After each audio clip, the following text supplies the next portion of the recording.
তুই কি করছিস তুই? হ্যাঁ, তুই পড়তে বসেছিস না ফোন দেখতে বসেছিস তুই? আরে তোর একটু ভয় নেই? একটু ভয় নেই তোর? একটু ভয় নেই তোর?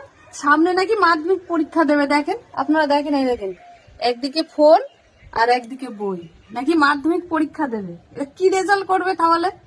আর বললে পড়তে বসার কথা বললে মা পড়ছি ছাদে এসছে, এই যে পাটি পেতে নিয়ে, এই যে এই হচ্ছে নমুনা পড়ার, এই যে হচ্ছে মোবাইল দেখছে একদিকে আর বই পড়ছে। তাহলে কি করবো ওকে? এত বড় ছেলেকে মারতে হয় না? মারবো না?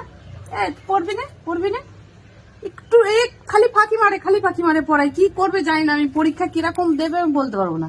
এই যে দেখেন দেখেন ভাবনা চিন্তা কি, এরা কি করবে, এদের ভবিষ্যৎ কি হবে? হ্যাঁ,